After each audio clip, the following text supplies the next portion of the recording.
Hello, sixth graders. We're on Unit 1 still, and we are looking at place value today. Your learning targets, there's 2 of them that you need to write down. I can identify place value of decimal numbers, and I can round numbers to any given place value. Alright, so here's a place value chart. You don't need to necessarily write this down because I did give you one, I did give you one or you will get one in class to tape into your notebook. But the way that this works, if we were to fill in a number, you see where the decimal point is. Oops, let me change colors. Okay. Everything behind or to the right of the decimal ends in this THS. So tenths, hundredths, thousandths, 10,000ths, and so on. Everything in front of the decimal is what just ends in the S. Ones, tens, hundreds, so on and so forth. Okay? And then we would just fill in a number and use where the number ends in order to read it. When we are reading a number, this decimal point note is where we use the word and to read it to tell us where the decimal point would fall. So if I were to fill in a number, I'm just going to write a random number here. So we would start, it's in the hundreds place over here, so we would say 543, and for that decimal point, 627, and then it ends here, so thousandths. And that's how you would read the number. So based on where it starts and where it ends. Okay, this you should write down. So when we round numbers, it gives us an estimate or an about. So it's not exact, just an estimate. The steps to do this: you identify the underlined digit or what you want to round to, what place you're trying to round to. You then look to the number to the right of it. If it's 5 or more, you raise the score. 4 or less, let it rest.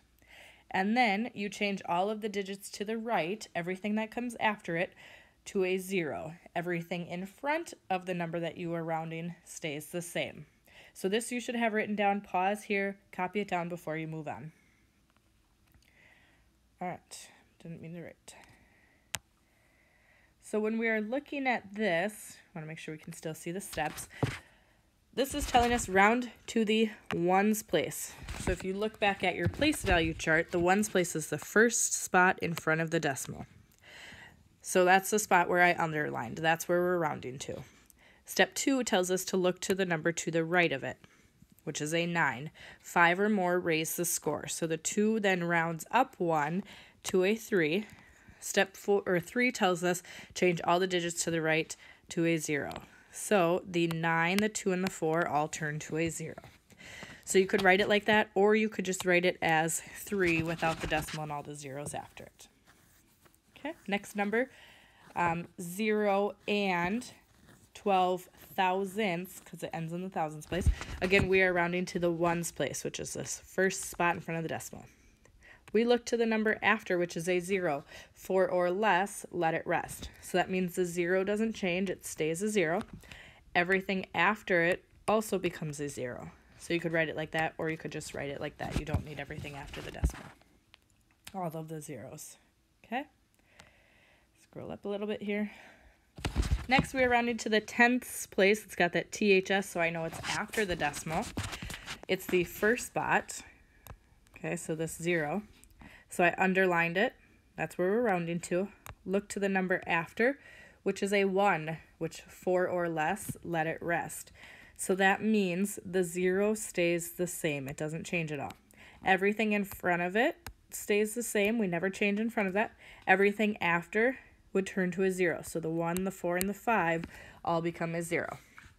So you could write it like that, or you could just write it as 32.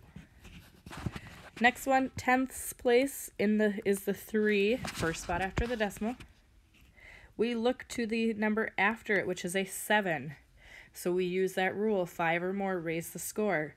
So the 7 would make the 3 round up to a 4. Again, everything in front of it stays the same, and everything after turns to a 0. So you could write it like that, or you could write it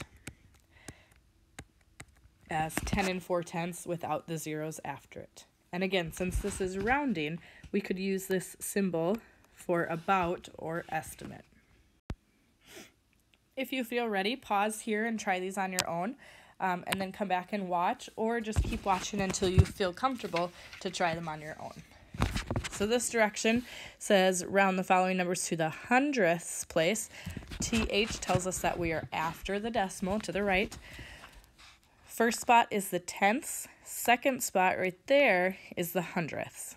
So then we look to the number after. 5 or more, raise the score. So the 0, 0 stays. The 2 rounds up to a 3. Everything after, so the 5 and the 9, become zeros. So you could write it like that, or this is the same as this without the extra zeros at the end. Okay. Next one, tenths, hundredth, is that 2. Look to the number after. 4 or less, let it rest. So the 5 and the 1 stay the same. The 2 doesn't change at all in this case. And the 3 becomes a 0. Everything after the hundredths place becomes a 0. Again, you could write it like that or without that 0 on the end. Last two, round to the nearest thousandths. Again, we've got that TH, tells us we are after the decimal.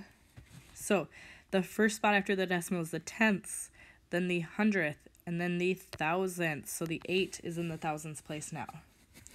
Look to the number after, which is a 2. 4 or less, let it rest. So that means that the 8 stays the same. Nothing changes on it. Everything in front of it also stays the same. In front of it never changes. Everything to the right of it turns to a 0. So you could write it that way, or without that last 0 on the end. Either one, it's the same number.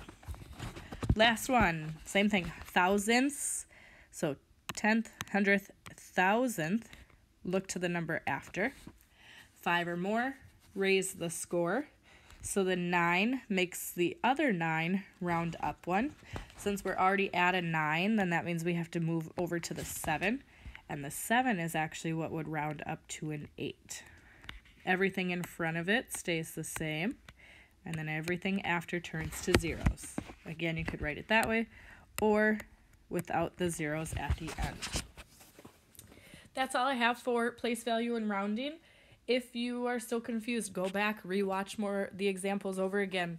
Otherwise, come with questions tomorrow.